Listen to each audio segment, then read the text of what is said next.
this video, I will take you behind the scenes on a film I recently shot in this breathtaking place called Vietnam. I will show you how I planned my shots while in Vietnam, exactly what gear I used, and how I calibrated my video with the help of Dehancer, and much more. The story of my Vietnam video all started from the summer of last year, in 2025. In January of last year, I decided to open up a new business account and credit card to further invest in aesthetics and myself. This led to a series of long and hard thought out decisions that I would have never imagined the way it would change my life. Ultimately, I just ended up maxing out my credit card, making large scale purchases on things that I believed was necessary. Now, the risk? Literally a year's worth of debt that I didn't pay off until 12 months after. Fortunately, there was 0% APR on 12 months because of the special promotion at the time, but that's besides the point.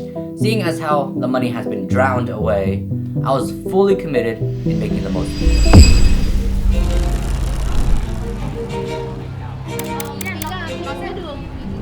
Moving on to the gear I used while in Vietnam. Now, and this bag here holds all of the gear I used. For the camera of choice is the Fujifilm X-S20. It excels in both videography and photography, which is essential when traveling. Obviously, you want to take just as good of a photo as you do with your footage, so Fujifilm does it all. Now, for my lenses, I had two. I had the 23mm prime lens, and in addition to that, I had the 16 to 300mm telephoto lens. And this ended up being my most used lens during my trip, just because of its versatility. The amount of times that I needed to zoom into something, the amount of times that I wanted to get that extreme detail or texture on something without making things awkward, this lens does it all. In addition to these, I also brought with me a drone, the DJI Flip. In hindsight, I probably didn't even need the drone. That's mainly because I don't even know how to fly one. I bought this quite literally at the last second, 2 nights before my trip, with it arriving the night before. As for the rest of the stuff that I brought, I feel like I kind of overpacked. Most of it were just accessories that I ultimately never ended up using. So, tip for your next trip, only bring the things you need, that you know you need. Don't bring things thinking that you will need them, because more likely than not, you won't. Hey, Editor Dayton here. It looks like I was so excited to tell you what gear I used that I forgot to tell you what gear I used. How did that happen? I don't know. But alongside the Fujifilm, I also had with me my phone.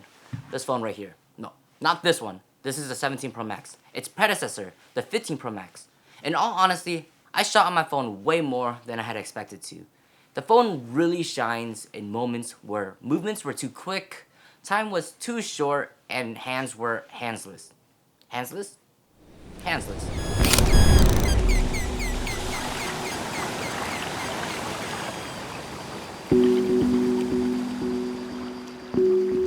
Just like with any great film, is a really, really good story. Now, I am not an expert at storytelling, and whilst I was in Vietnam, I didn't have any plan to. I just wanted to enjoy my stay and document moments along the way. However, after spending 3 weeks in Vietnam, it dawned on me that they're really not that different than the rest of the world. So that's what drove the narrative of my story. I wanted to reflect on the emotions left behind by those experiences. Now for the editing process. Your job here is making sure you prep your footage properly before going crazy on your footage. For my footage, because I shoot in log, I convert all my footage to Rec 709. Once that is done, I create adjustments layers for 3 specific adjustments. One for color correcting, one for color grading, and the last for masking. I quickly go through all my footage, balancing out the exposure and colors, so that way when I color grade, there isn't any weird banding on the colors. In the color grading layer, the first thing I do is apply a look LUT. This helps the tone for my desired look, which I can then adjust depending on the mood or emotion I want to depict. This then leads us into Dehancer.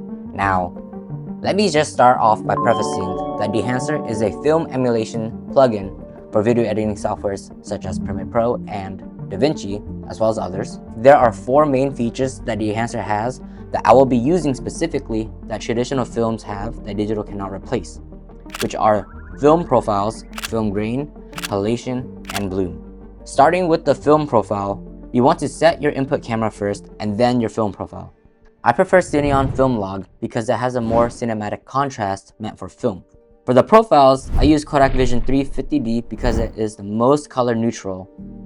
You'll notice that as you pick the default Kodak 250D, there has a more teal greenish tint to it, which I personally don't go for a lot. I then use the film developer and expand parameters to further control the contrast because most of the time it will be over contrasted. Already we can see the before and after just from the film profile alone, and wow, would you look at that. Now next up is film grain. Now this is probably the bread and butter of traditional film, to be honest. That is the film look, that is the Hollywood look. You know, everyone fakes the film grain because it's film, right? So this part is pretty straightforward. There are already several options for you that you can just plug and play, ranging from 8, 16, 35, and 65mm, all at different levels of ISO, but I prefer a more custom parameter, so I will go in and start adjusting the size and amount, so that way I can get my desired look, and then I'll just leave everything as is. Cool. Now we're at the halation and bloom part. Now, this is really where the fun starts. Halation and bloom are literally the definition of film aesthetics. You can't have film without halation or bloom. Now before we start, let me explain to you the difference between halation and bloom. Halation basically has a distinct reddish-orange halo around high contrast edges, whereas bloom creates a soft, white, hazy glow around light sources. Both are forms of diffused glow, but one is more intense and the other is soft. As usual, there are presets that you can choose from, however, it doesn't always affect the right things, so we will once again go into the custom parameters, and we'll start by enabling it and turning on the masking mode. This mode is essentially to see what areas your parameters are affecting, if it's too much, not enough, what parts, increase it, you know. Since halation acts around high contrast edges, it makes sense to isolate the halation to the highlights and not the whole image. Same for the bloom. Once you have set up your custom parameters for both your halation and bloom, you can already see the difference. And that's pretty much it. That's my process from start to end with Dehancer. Now Dehancer has a bunch of other different features that helps you dial in your film look. However, because I color grade before using Dehancer, because I prefer my own color grading style, I use Dehancer purely as a film emulation plugin for specific effects. Hidden behind the noise and the motion lies Vietnam.